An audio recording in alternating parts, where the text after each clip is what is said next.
In the heart of an African village called Lufuno lived a girl named Aminata, the only daughter of the late Chief Mandlenkosi. The village was peaceful, full of rich traditions, daily songs, and the rhythm of life. But ever since the chief's sudden and unexplained death, an uneasy silence had settled over the people. Chief Mandlenkosi had led with wisdom and justice. He was a leader who listened before speaking and acted only when it was fair. His passing left a hole, not just in the council but in every household. No one understood how such a strong, respected man could be gone so quickly. Quiet questions began to rise, but no one dared speak too loudly. Aminata was still young, but the village saw something powerful in her. She was thoughtful, calm, and carried herself with quiet strength. Her words were few, but meaningful. The elders would often say, "She moves like her father." Children trusted her. The old greeted her with warmth. She didn't chase power, yet people naturally looked to her. She helped settle arguments. She guided the younger one. Her presence brought comfort, and in time, the villagers began to believe she might carry on her father's legacy. But not everyone felt that way. Inside the chief's home lived Nyarai, Aminata's stepmother. She had joined the family shortly before the chief's death and remained in control after he was gone.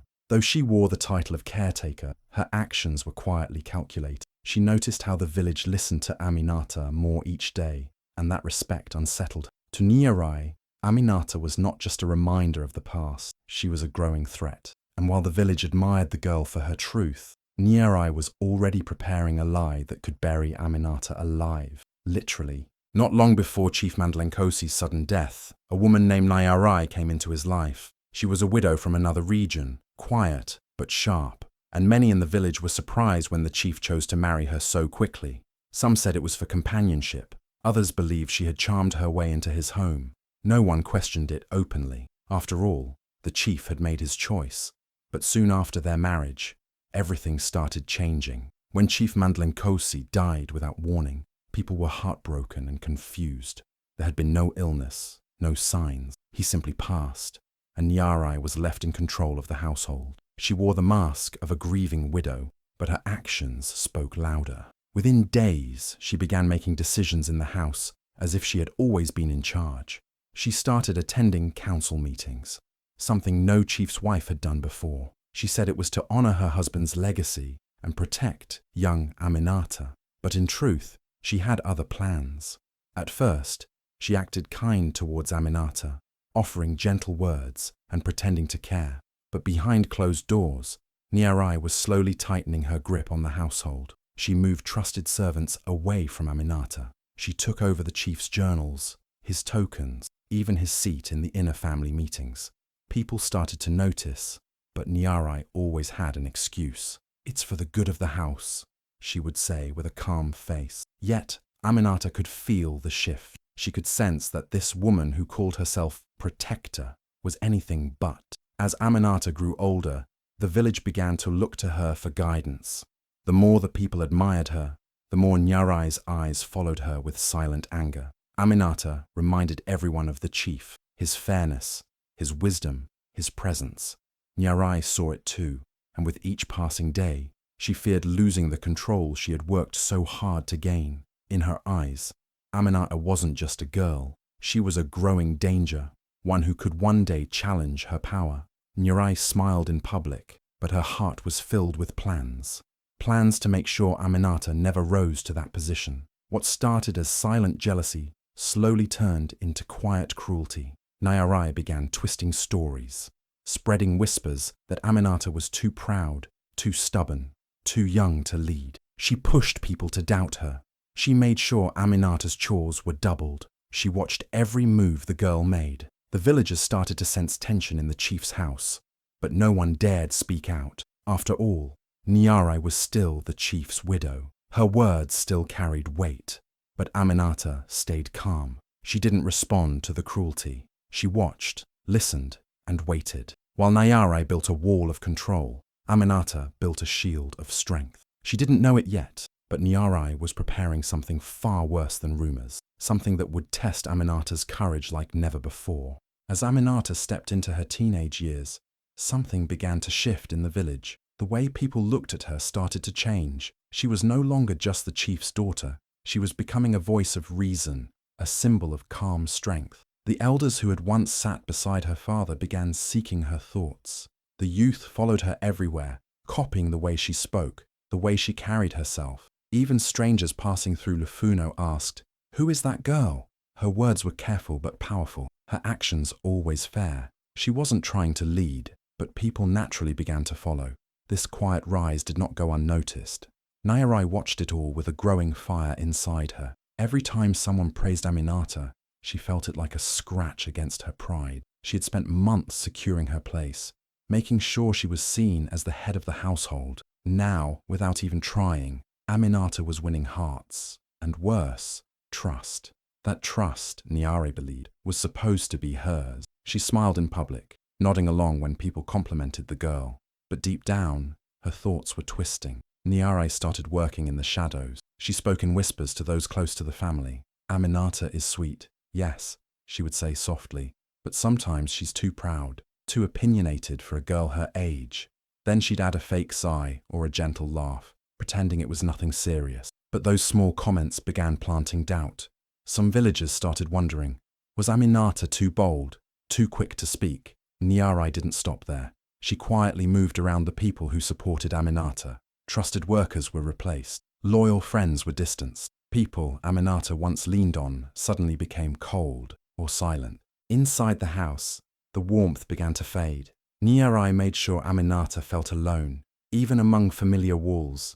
If Aminata offered ideas, Nyarai dismissed them with a fake laugh. If she tried to help in council matters, Nyarai gently reminded her she was just a child. And whenever someone showed affection toward the girl, Nyarai would find a way to ruin it. Yet, to the outside world, she was still the perfect stepmother, smiling, supportive, and always doing her best. But Aminata wasn't blind. She saw how her world was shifting. She noticed the sudden distance from friends, the long stares from villagers, and the way Nyarai's kind words felt like poison wrapped in honey. Still, she said nothing. She didn't fight back with anger. She held her head high, choosing patience over pride. Deep inside, she knew she had to stay strong. This wasn't just jealousy, it was a warning. The more people believed in her, the more dangerous Nyarai's game would become. And Aminata could feel it. Something bigger was coming. Something that would push her far beyond whispers and rumors. Something that would test whether the village's faith in her was strong enough to survive what Nyarai had planned next.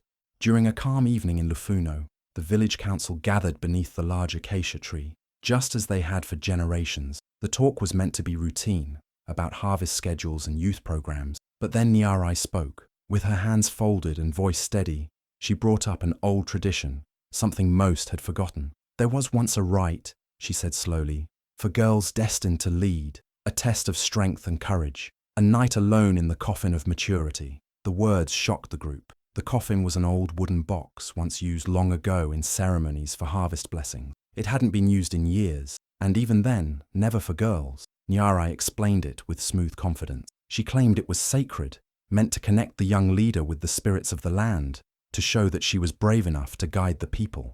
"If Aminata truly carries the heart of Chief Mandlenkosi," she said, "then she will complete this tradition with honor." The room fell silent. Some elders exchanged unsure glances. A few remembered the coffin, but only as a symbol, never as a test.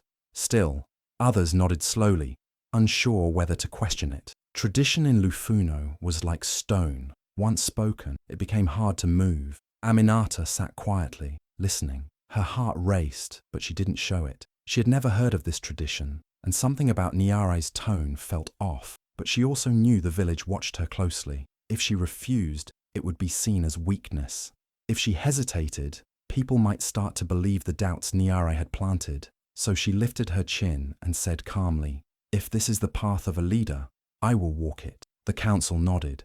Nyarai smiled. In the days that followed, whispers spread quickly. The coffin of maturity was cleaned and brought to the center of the village. Made of old, heavy wood, it had carvings from a time most couldn't read.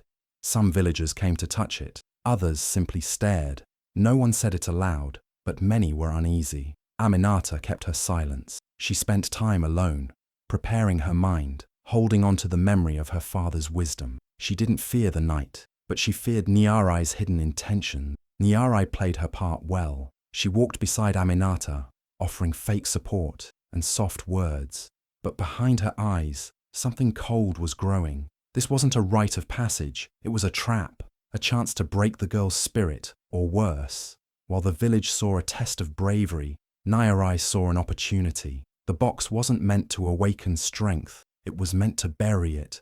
And yet, Aminata never backed down. She looked at the coffin with steady eyes, ready to face whatever waited inside, even if she didn't fully understand what Nyarai had planned. The night was coming, and with it, a silence that would either make Aminata or destroy her. The night before the ceremony, while the village prepared for what they believed was a sacred tradition, Nyarai moved in secret. Beneath her calm face and sweet words was a heart full of dark plans. She had waited for this moment, planned it carefully. She knew the villagers respected Aminata more with each passing day, and time was running out. If she didn't act now, she might lose everything. That's when her deadly plan unfolded. When no one was watching, Nyarai ordered 2 of her most loyal guards to follow her to the old storeroom behind the chief's house. It was a place full of dust, silence, and forgotten things. In the far corner sat the coffin of maturity, thick, wooden, and cold. But Nyarai wasn't there to bless it. She was there to turn it into a trap. She handed the guards strong ropes, thick iron latches, and whispered firmly, "Make sure it can't be opened from the inside." The guards didn't question her. They knew better. With quiet hands and hard faces, they followed every order. Nyarai checked everything herself. The lid was heavy and solid. The air holes, once meant to help the person inside breathe, were now sealed with cloth and wax. Inside the box, she left no space for light, no chance for escape. Once Aminata was inside, she would be trapped. No air, no help, just darkness. Nyarai stood beside the box and smiled, not with joy, but with victory. She could already imagine the next morning. Tears, panic, and then her sad, rehearsed speech. "It was a tragedy," she would say. "A brave girl lost in a sacred test. The people would mourn, but they would also need a leader. And who else but the chief's widow?" She returned to the village square like nothing had happened. She walked with Aminata, touched her shoulder, and gave her a long, fake hug. "You are so brave," she said, knowing what was really waiting. Aminata nodded, unaware of what the box had become. She still believed this was about proving her courage, about honoring her father's path. The villagers gathered, singing softly, some holding torches, others watching with wide eyes. They believed they were about to witness a tradition of strength. None of them knew that what they were really witnessing was a quiet attempt at murder. As the final drumbeats echoed through the night air, the guards stepped forward. Nyarai gave them a slow nod. It was time. Aminata walked to the box calmly, her head high, not knowing that she was walking into a death trap. And just like that, the lid closed. The locks clicked, the ropes pulled tight. Outside, the village cheered for her bravery. Inside, Aminata sat in silence, in total darkness, unaware that every breath was now a fight for her life. Inside the box, everything was dark. Not the kind of darkness that comes with night, but the kind that feels heavy, endless, and tight. As the lid shut and the lock clicked, Aminata felt a chill rush through her chest. But she didn't panic. She slowed her breathing, closed her eyes, and told herself this was just part of the test. Still, the silence was loud. Her ears searched for sound, any sound, but there was nothing. No footsteps, no drums, just the sound of her own heartbeat. Minutes passed, then hours. Her legs grew stiff, and the air grew thick, but still, Aminata stayed calm. She thought of her father's voice, his quiet strength. She repeated his words in her mind. "In darkness, the brave find their light." She didn't know how much time had passed when something changed. There was movement. Then, voices. Just beyond the box, 2 people were talking. Their words were muffled at first, but then clearer. 2 of Nyarai's trusted guards were sitting nearby, probably placed there to make sure no one came too close. They didn't know Aminata could hear them. "It's done," one of them said, laughing softly. "That girl won't last till morning. No air left in there." The other one chuckled. "Serves her right. Nyarai said she was getting too proud, just like the chief." Aminata's eyes snapped open in the darkness. Her body froze. "She did the same with him," the first voice added. "Remember the drink she gave him before the council meeting? Few hours later he was gone. Said it was sickness, but we know better. The second man nodded. She's clever, that one. But this girl, she might have been smarter. Aminata's heart pounded. The walls of the box were still tight, the air still thin. But now, her mind was racing. Everything suddenly made sense. Her father hadn't died naturally, and this wasn't tradition. It was murder, just like before. The kindness, the ritual, the praise, all a mask. Nyarai had planned it all. She pressed her ear against the side of the box, holding on to every word. The crack between two wooden panels let in just enough sound. The guards didn't stop talking. They joked, complained about the long shift, and spoke freely, unaware of the girl listening just inches away. But for Aminata, those careless words were everything. They were proof, truth, fire, trapped, but not broken. She felt a shift inside her. The fear began to melt. Her breath was slower now, her heart steady. She knew she had to survive, not just for herself, but to bring the truth to light. Nyarai thought she had buried Aminata, but all she had done was awaken her. In the darkness of that coffin, a spark of truth was lit, and even though no one could see it, Aminata had already begun her quiet fight back. In the thick darkness of the coffin, Aminata's chest tightened. Every breath felt shorter than the last, every second heavier than the one before. Her heart raced, but her mind refused to collapse into fear. She couldn't afford to panic. The whispers of the guards still echoed in her ears. Nyarai's lies, her father's murder, and now this deadly trap. Aminata's eyes stung from the stale air, but her spirit stayed sharp. She had one thought repeating over and over: I must survive. Her fingers fumbled around her hair, and that's when she remembered it. Her mother's old metal hairpin. It had always been tucked in her braid, more for memory than style. But now, it was hope. She worked it loose with shaking hands, and felt its thin, cold shape in her palm. Carefully, she reached toward the wooden plank where the coffin's lid met the side. She started pressing the pin into the tight seam, searching for the head of a nail. The wood groaned with every move. Sweat ran down her face. Her arms ached. Her breathing grew louder in the silence. But she didn't stop. One nail, she told herself. Just one, and I can make a crack. A crack leads to breath. Breath leads to life. The hairpin bent as she pried at the first nail. Her fingers slipped. A sharp edge caught her skin. Blood ran down her hand, but still she pushed. Every second felt like a battle. Her chest rose in short, quick gasps. Still, she kept fighting. The nail began to shift slowly. Every creak was a small victory. Her vision blurred, her body shaking, but the thought of Nyarai's face, the lies, the betrayal, fueled her strength. She whispered under her breath, voice weak but burning, "If I survive this night, I'll expose everything." Her fingers throbbed. Her arms screamed. The coffin felt smaller by the second, but the nail moved, just enough. A thin crack opened. A gasp of cooler air kissed her cheek. It wasn't much, but it was something, enough to keep going. She pressed her face close to it, sucking in the faint breeze like it was life itself. Her lungs screamed for more, but that tiny breath gave her a burst of energy. With one last push, the nail fell loose. The sound was tiny, but to Aminata, it was thunder. The crack widened. Light still didn't come, but air did. She leaned against the side, letting her body rest for a moment. Her hands were shaking, her fingers raw, but her eyes were focused. This wasn't over, not yet. Nyarai thought she had silenced her, but Aminata was still here, still breathing, still fighting. And once she got out, the truth would rise with her. As the first light of dawn touched the village of Lufuno, a quiet crowd began to gather near the storeroom. Elders, children, and neighbors stood shoulder to shoulder, waiting for the moment of Aminata's ceremonial release. Drummers stood ready, and mothers hummed the songs passed down for generations. They believed they were about to witness the final part of a sacred tradition, a brave young girl stepping out after a night of solitude, ready to lead. No one expected what they were about to see. One of the elders walked slowly to the storeroom, holding the ceremonial key in his shaking hand. He reached for the latch, ready to unlock the box, but froze. The lid was already open. Confused murmurs rippled through the crowd. The elder pulled it open wider, and there she was, Aminata, standing, weak, covered in sweat and dust, but alive. Gasps filled the air. Some stepped back in shock. Others whispered her name like it was magic. Aminata's eyes scanned the crowd, searching. And then they locked on Niarai. Niarai arrived moments later, her face set in a mask of concern. She moved through the crowd quickly, calling out, "Is she all right?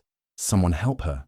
But the moment her eyes met Aminata's, something changed. Her face, usually so composed, lost all color. Her mouth opened, but no words came. Because Aminata wasn't just standing, she was staring, straight at her, unblinking, unafraid. There was no fear in Aminata's eyes now, only truth. The crowd turned to look at Niari, confused by her pale face and stiff stance. The whispers began. The girl who was supposed to be half dead was standing strong, while the woman who had spoken proudly of the tradition now looked like she'd seen a ghost. Aminata didn't say anything right away. She didn't need to. Her return said everything. The coffin that was meant to silence her had instead given her a voice stronger than before.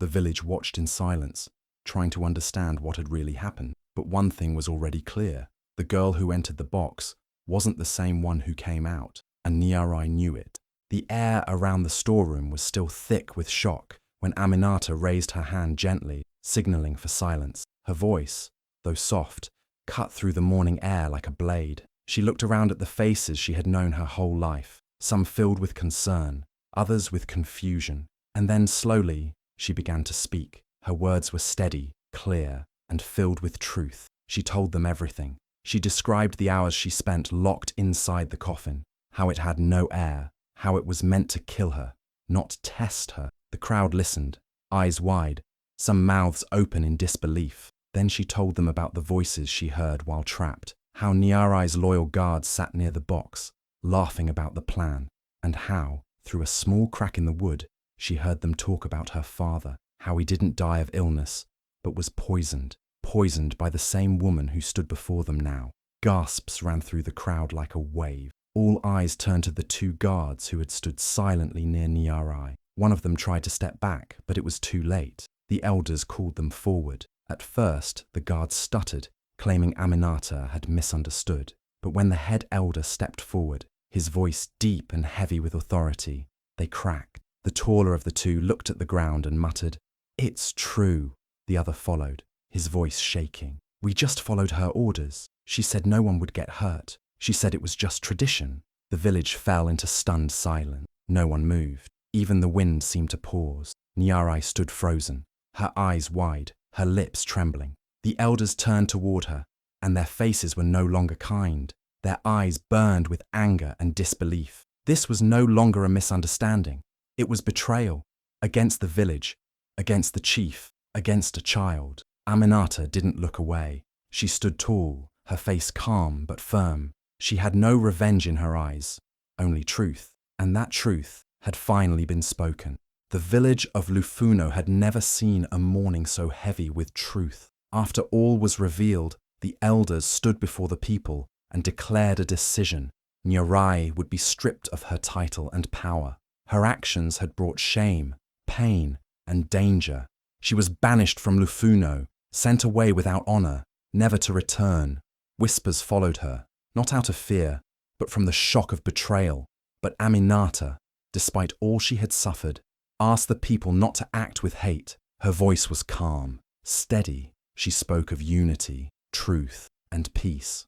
"Let justice guide us, not anger," she said. The villagers listened, their hearts stirred by her strength. Instead of calling for punishment, she called for healing. The elders, deeply moved by her wisdom, made a decision that changed everything. They appointed her to lead the youth council, a role of great respect and responsibility. Though young, she had proven her courage, honesty, and strength. The same qualities once seen in her father were now alive in her. People began to gather around her, not out of tradition, but trust. Aminata took her place not to rule, but to serve. She worked side by side with the elders, rebuilding broken ties, restoring forgotten values. She listened, she acted, and she inspired. Her focus was clear: bring back honesty, respect, and unity to Lufuno. And the people followed. They looked to her not just as a leader, but as a symbol of what truth and bravery could do. The girl who walked out of the coffin didn't just survive, she rose. And from that moment on, the village stood stronger, together under her quiet but powerful guidance.